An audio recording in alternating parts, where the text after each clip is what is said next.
Hello friends, இன்றைக்கி நம்ம பார்க்க போகிறது Japanese anime series To Your Eternity season 3 episode 2 தான் இன்னைக்குள்ள வீடியோவில் பார்க்க போகிறோம். ஃபர்ஸ்ட் நமக்கு சில விஷயங்கள்லாம் கொஞ்சம் குழப்பமாக போகும். பட் இந்த சீசனில் வந்துட்டு நிறைய விஷயங்களை ஈவன் அந்த பிளாக் ஆலை பற்றின மிஸ்ட்ரியை கூட ரிவீல் பண்ணியிருப்பாங்க. ஸோ கதையை ரொம்பவே கேர்ஃபுல்லாக வாட்ச் பண்ணுங்கள். சரி வாங்க நம்ம வளவலன்னு பேசாமல் இன்னைக்குள்ள கதைக்குள்ளே போகலாம். இன்றைக்கி நம்ம பார்க்க போகிறது to Your Eternity season 3 episode 2. போன எபிசோடோட ப்ரிவியூவை நமக்கு காமிக்கிறாங்க. யோக்கியை மீட் பண்ணி அவனோட ஃபேமிலியில நம்ம ஹீரோ தங்கிக்கிட்டான். காக்குவோட அம்மா அவளை எல்லாத்தையும் கத்துக்கோன்னு சொல்லி டார்ச்சர் பண்றாங்க. அவ சாகணும் அப்படின்னு நினைக்கிறா. பார்க்ல குதிரை கூட விளாண்டுட்டு இருக்கா. உனக்கு அது வலிக்குதா அப்படின்னு நம்ம ஹீரோ திரும்பி பார்த்துட்டு மேசுகாவோட ஃபேஸ் பார்த்துட்டு கொஞ்சம் ஷாக் ஆகுறான். ஐஎஸ்ஏவோட வம்சாவளி தான் நம்ம ஹீரோக்கு தெரிஞ்சிருது. அவளோட லெஃப்ட் ஹேண்ட்ல நாக்கர்ஸ் இருக்கான்னு சொல்லி நம்ம ஹீரோ செக் பண்ணி பாக்குறான். பொண்ணுங்க அந்த பக்கமா வராங்க. என்ன பண்ற, கையை விட அப்படின்னு பாப்போறா. எனக்கு தெரிஞ்ச ஒருத்தங்க மாதிரி இருந்தா அதான் இப்படி பண்ணிட்டேன். உன் லைஃப் எப்படி ஹாப்பியா போகுதா நம்ம ஹீரோ கேட்கறான். அதுக்குள்ள பாரு இன்னொரு பையனை கரெக்ட் பண்ணிட்டு இருக்கான்னு அந்த பொண்ணுங்க பேசிட்டு போறாங்க.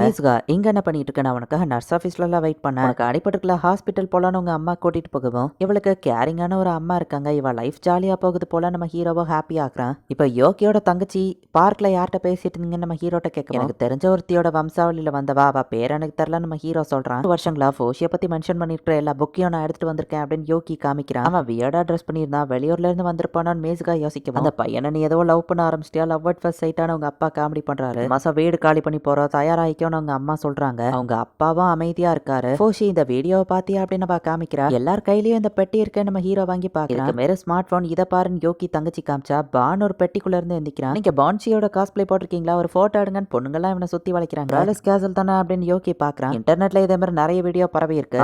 ஹைரோன்னு சொல்லி வேற வேற இடத்துல எல்லாம் நம்ம ஹீரோவா ஆளுங்களை ரிவைவ் பண்ணது வீடியோவா வந்திருக்கு. அவன் ஹோம் டவுன்ல விட்டா சந்தோஷமா இருப்பான்னு நினைச்சா பிரச்சனை தான் போல நம்ம ஹீரோ யோசிக்கிறான். அவங்க எல்லாருமே இறந்து போனாதான் நம்ம ஹீரோவால இந்த இடத்துக்கு அவங்களை இன்ஸ்டன்டா கொண்டு வர முடியும். இல்லைன்னா நம்ம ஹீரோவால டைரக்டா டெலிபோர்ட் பண்ண முடியாது. இன்ஃபர்மேஷன் தெரிஞ்சா டேஸ்டி பீஸ் ஃபவுண்டேஷனுக்கு இன்ஃபர்மேஷன் கொடுங்கன்னு போட்டிருக்காங்க. ஒரு 10 பேர் இந்த வீட்டுல தங்கலாமா நம்ம ஹீரோ கேட்டா. வாய்ப்பே இல்ல, இந்த வீடு குட்டின்னு உங்க தாத்தா திட்டவும் இவங்க எல்லாம் என்னவே நம்பி இருக்கிறவங்க. இப்ப இந்த இடம் பீஸ்ஃபுல்லா இருக்கு, நான் அவங்க கூட ஒன்னா இருக்கணும்னு ஆசைப்படுறேன் ப்ளீஸ் அப்படின்னு நம்ம ஹீரோ கெஞ்சி கேட்கறான். உடனே யோக்கி அவனோட தங்கச்சின்னு எல்லாருமே அவங்க தாத்தா கிட்ட கெஞ்சவோ சரின்னு அவர் ஒத்துக்கிறாரு.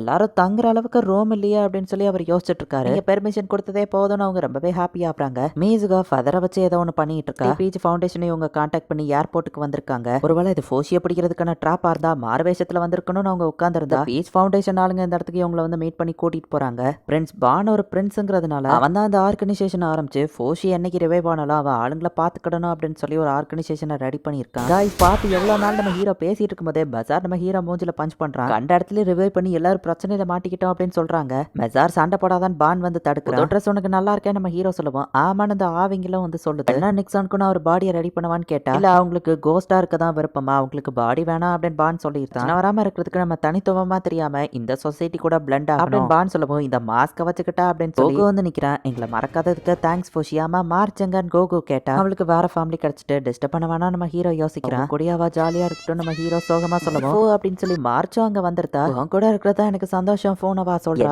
ஏன்டா குழந்தை பாடிக்கு பாத்துன, உனக்காக நான் ஒரு வளர்ந்த பொண்ணு ரெசிஸ்டன்ஸ் பாடியை கிரியேட் பண்ணி வச்சிருந்தேன் டுனாரி கேட்கவும். சாகிறதுக்கு முன்னாடி நீ தான் இளமையா இருந்துட்டேன்னு வருத்தப்பட்ட. இப்போ இந்த வேர்ல்டு பீஸ்ஃபுல்லா இருக்கு, நீங்க இளமையில இருந்து வாழலாம் நம்ம ஹீரோ அசால்ட்டா சொன்னா. அதை நாளா டிசைட் பண்ணணும்னு அடிக்க போகவும் மெசார் வந்து பிடிக்கிறான். சண்டை போடாதீங்கடா அப்படின்னு மார்ச்சி உங்களை அடிச்சிட்டு இருக்கா. போட்டுக்குள்ள பிரச்சனை பண்ணி எல்லாரும் அரெஸ்ட் ஆகுறாங்க. பானோட ஆளுங்க காசு கொடுத்து இவங்களை வெளியே கொண்டு வந்திருந்தாங்க. இவங்க போற வழியில மேசுகா பெட்டியை தூக்கிட்டு எங்கேயோ போய்கிட்டு இருக்கா. யோகி அதை நோட்டீஸ் பண்றான். அவ வழியில இருக்கா அப்படிங்கறத நம்ம ஹீரோ மட்டும் ஃபீல் பண்றான். நான் ஒரு வியர்டாவை ஃபிஷ் பண்ணி வெளியே கொண்டு வந்தேன்னு சொன்னே பாருங்க அப்படின்னு சொல்லி யோகி வீடியோ எடுத்துட்டு இருக்கான். பேசஞ்சர் ஆஃப் கார்டு அவங்க டிசைபிள்ஸும் எங்க வீட்டுக்கு வந்திருக்காங்க. யோகி வீடியோ எடுக்க பெரிய கரடியவோ யோகி கொண்டு வந்திருக்காங்க. அச்சச்சோ ஆபத்து அப்படின்னு அந்த தாத்தா பயந்தா. இல்ல அதையும் நான் தான் கொண்டு வந்தேன் நம்ம ஹீரோ சொல்றான். இப்ப வீடு அது எடுத்துட்டு என்ன பண்ணணும் அந்த தாத்தா கேட்கவும். பிரச்சனையே எல்லாம் ரீபில்ட் பண்ணிக்கலாம் நம்ம ஹீரோ அசால்ட்டா ஒரு பெரிய சைஸுக்கு வீடை கட்டி முன்ன இருந்த இவங்க வீட்டை விட பெரிய சைஸ்ல நம்ம ஹீரோ வீடை கட்டிட்டான். போஷி நீ வேற லெவல்ல அந்த 2 பசங்களும் பாராட்டுறாங்க. பிரச்சனை ஏதாச்சும் கிரியேட் ஆனா நான் பாத்துக்கிறேன் பான் சொல்லுவோம். பட் அந்த பியர் அப்படின்னு அவர் கேட்கறாரு. வேற இடத்துக்கு கூட்டிட்டு போக கூடாது. ஐயோ பாவன் மார்ச் ஆள ஆரம்பிக்கிறா.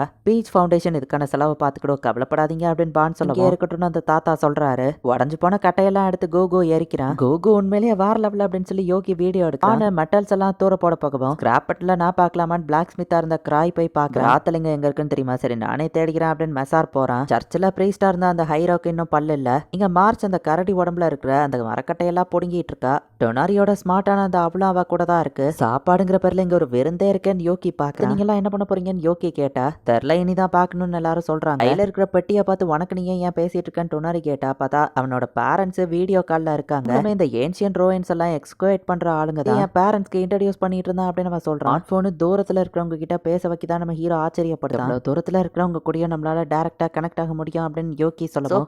சூப்பரேன்னு எல்லாரும் சொல்லி விளையாண்டுட்டு இருக்காங்க. ஃபெதர்ல செஞ்ச ஒரு பேண்டவா டேபிள்ல வச்சுட்டு கிளம்பியிருக்கா. இப்ப ஹானா அடுத்த நாள் ஸ்கூலுக்கு வரா. ஹேண்டிகிராஃப்ட் கிளப்னு இருக்கிறத அடிச்சுட்டு ஒட்டாக்கோ கிளப்னு பசங்க மாத்தி வச்சுட்டு போயிருக்காங்க. மேஸ்கா ஃபெதர் பேண்ட் அந்த டேபிள்ல இருக்கிறத ஹானா பாக்க அசிஸ்டன்ட் பிரின்சிபலும் மேஸ்காவோட அம்மாவும் வந்து மேசுகாவை காணோம் அப்படின்னு சொல்லி தேடுறாங்க. வாரியர் ஆஃப் லைட்ஸ் என்னோட வீட்டுல தான் இருக்காங்க அப்படின்னு யோகி வந்து கத்துனா மேசுகாவை காணோம் அப்படின்னு சொல்லவும் இதோ நான் போய் கண்டுபிடிக்கிறேன் அப்படின்னு யோகி கிளம்பவும் மத்தவங்களும் அவளை தேட ஆரம்பிக்கிறாங்க. மேசுகா கிட்ட வேணும்னே அந்த பொண்ணுங்க பிரச்சனை பண்ணதெல்லாம் ஹானா யோசிச்சு பாக்குறா. சாக்கி அப்படிங்கிற ஒரு பொண்ணு இதை பார்த்து அழுதுட்டு இருக்கா. என்ன நான் சீரியஸா லவ் பண்ண தெரியுமான்னு அந்த சாக்கி சொல்றா. ஆனா பையன் இறக்கி விட்டுட்டு அங்க இருந்து கிளம்பினதுக்கு அப்புறமா ஹானா போயிட்டு அவளை பாத்திருக்கா. உனக்கு ஏதாச்சும் பிரச்சனை இருந்தா தைரியமா என்கிட்ட பேசுன்னு ஹானா சொல்றா. ஃப்ரெண்டா நினைச்சு என்கிட்ட எதனால ஓப்பனா சொல்லு அப்படின்னு ஹானா சொல்லவும் மேசுகா இவளோட கையை பிடிச்சு அப்படியே சவுத்தோட இவளை லாக் பண்ணி ரொம்ப கிட்ட நெருங்கி வளனா செத்தா எனக்காக நீ அழுவியா அப்படின்னு மீசுகா கேட்கவும் கண்டிப்பா நான் அழுவன் ஹானா சொல்றா. உன்னை பயம் கொடுத்திருந்தா சாரி, நான் ஹாஃப் டே லீவ் போட்டு கிளம்புறேன்னு வா போயிருப்பா. மீசுகா எல்லா புக்கையும் ஏன் நீயே தூக்கிட்டு போற, நான் ஹெல்ப் பண்றேன் அப்படின்னு ஹானா ஹெல்ப் பண்ண வந்திருப்பா. சோ இப்படியே ஹானா வந்துட்டு மீசுகாக்கு நிறைய இடத்துல ஹெல்ப் பண்ணிருக்கா அப்படிங்கறத காமிக்கிறாங்க. அண்ட் ஹானா கையில இருக்கிற இந்த ஃபெதர் போட்ட பேண்ட் அதுவுமே வந்துட்டு அதான் கையில ஃபர்ஸ்ட் போட்டிருக்கா. அதை பார்த்து இது அழகா இருக்கே அப்படின்னு மீசுகா கேட்கறா. இன்னைக்குதான் என்னோட பிறந்த நாள் அப்படின்னு மீசுகா சொல்லவும் ஓ அப்படியே அவனுக்கு இது பிடிச்சிருந்தா வச்சுக்கோ அப்படின்னு அந்த ஃபெதர் பேண்டா ஹானா தான் மீசுகா கிட்ட கொடுத்திருப்பா. மீசுகா நிறைய பசங்களை ரிஜெக்ட் பண்ணத ஹானா யோசிச்சு பாக்குறா. வேற எதுவும் பையனை லவ் பண்றியான்னு ஹானா கேட்கவும் இன்னொரு பொண்ணு அங்க வரவும் மீசுகா கிளம்புறா. நீ மீசுகா கூட இல்லாம ஃப்ரெண்டா இருக்கன்னு அந்த பொண்ணு கேட்ட இருந்து தள்ளியேறு, உன் பாய் ஃப்ரெண்டா அவ உன்கிட்ட இருந்து கரெக்ட் பண்ணிடுவா. பொண்ணுங்களுக்கு அப்படி நடத்திருக்குன்னு மத்த பொண்ணுங்க ஹானாக்கு வார்னிங் கொடுக்குறாங்க. மீசுகா அவங்களெல்லாம் ரிஜெக்ட் பண்றத ஹானா பாத்திருப்பா. மீசுகா ஒன்னும் அப்படிப்பட்ட பொண்ணு கிடையாது அப்படின்னு ஹானா அவளுக்கு சப்போர்ட் பண்ணி தான் பேசியிருப்பா. நம்ம கிளப்ல இருக்கிற ஒருத்தங்களை தான் எனக்கு பிடிக்கும். மீசுகா சொன்னதை ஹானா அப்படியே யோசிச்சு பார்த்துட்டு இருக்கா. நான் செத்தா நீ அழுவியான்னு மீசுகா கேட்டதுதான் ஹானாக்கு ஞாபகம் வருது. மீசுகா சூசைட் எதுவும் பண்ணிருப்பாளா அப்படின்னு சொல்லி அழுதுகிட்டே ஹானா அவளை மலைக்குள்ள தேடிட்டு இருக்கா. மீசுகா அவ கத்திக்கிட்டே ஃபாஸ்டா தேடி வரும்போது கால் தவறி மேல இருந்து கொஞ்சம் கீழே விழுந்து ஹானாக்கு அடிப்படுது. முன்னாடி எங்க போச்சுன்னு தேடினா நம்ம ஹீரோ வந்து அவளுக்கு அதை எடுத்து கொடுக்குறான். யார் இதை தந்ததுன்னு பாக்கிறதுக்குள்ள நம்ம ஹீரோ காணாம போய்தான் இந்த இடத்துலயே இந்த எபிசோட் முடியுது. சோ இந்த ஹானா அப்படிங்கிற பொண்ணு வந்துட்டு மீசுகாக்கு ஹெல்ப் பண்றா. அது ஒரு ஃப்ரெண்டாவா இல்லைன்னா அவளுக்கு மீசுகா மேல ஒரு லவ் எதுவும் இருக்கா அப்படிங்கறது தெரியல. ஆயசே மாதிரியே தான் இந்த மீசுகாவும் ஒரு வித்தியாசமான கேரக்டரா தான் இருக்கிறா. மீசுகாவோட அம்மா அவ புத்திசாலிங்கிறதுனால ரொம்ப டார்ச்சர் பண்ற மாதிரி தெரியுது. அவ இப்படி இருக்காளா, சூசைட் பண்றாளா, என்னதான் நடக்குதுன்னு நெக்ஸ்ட் எபிசோட் பார்த்து தெரிஞ்சுக்கோங்க. தேங்க்யூ ஃபார் வாட்சிங். Bye guys. நெக்ஸ்ட் எபிசோட்ல மீட் பண்ணலாம்.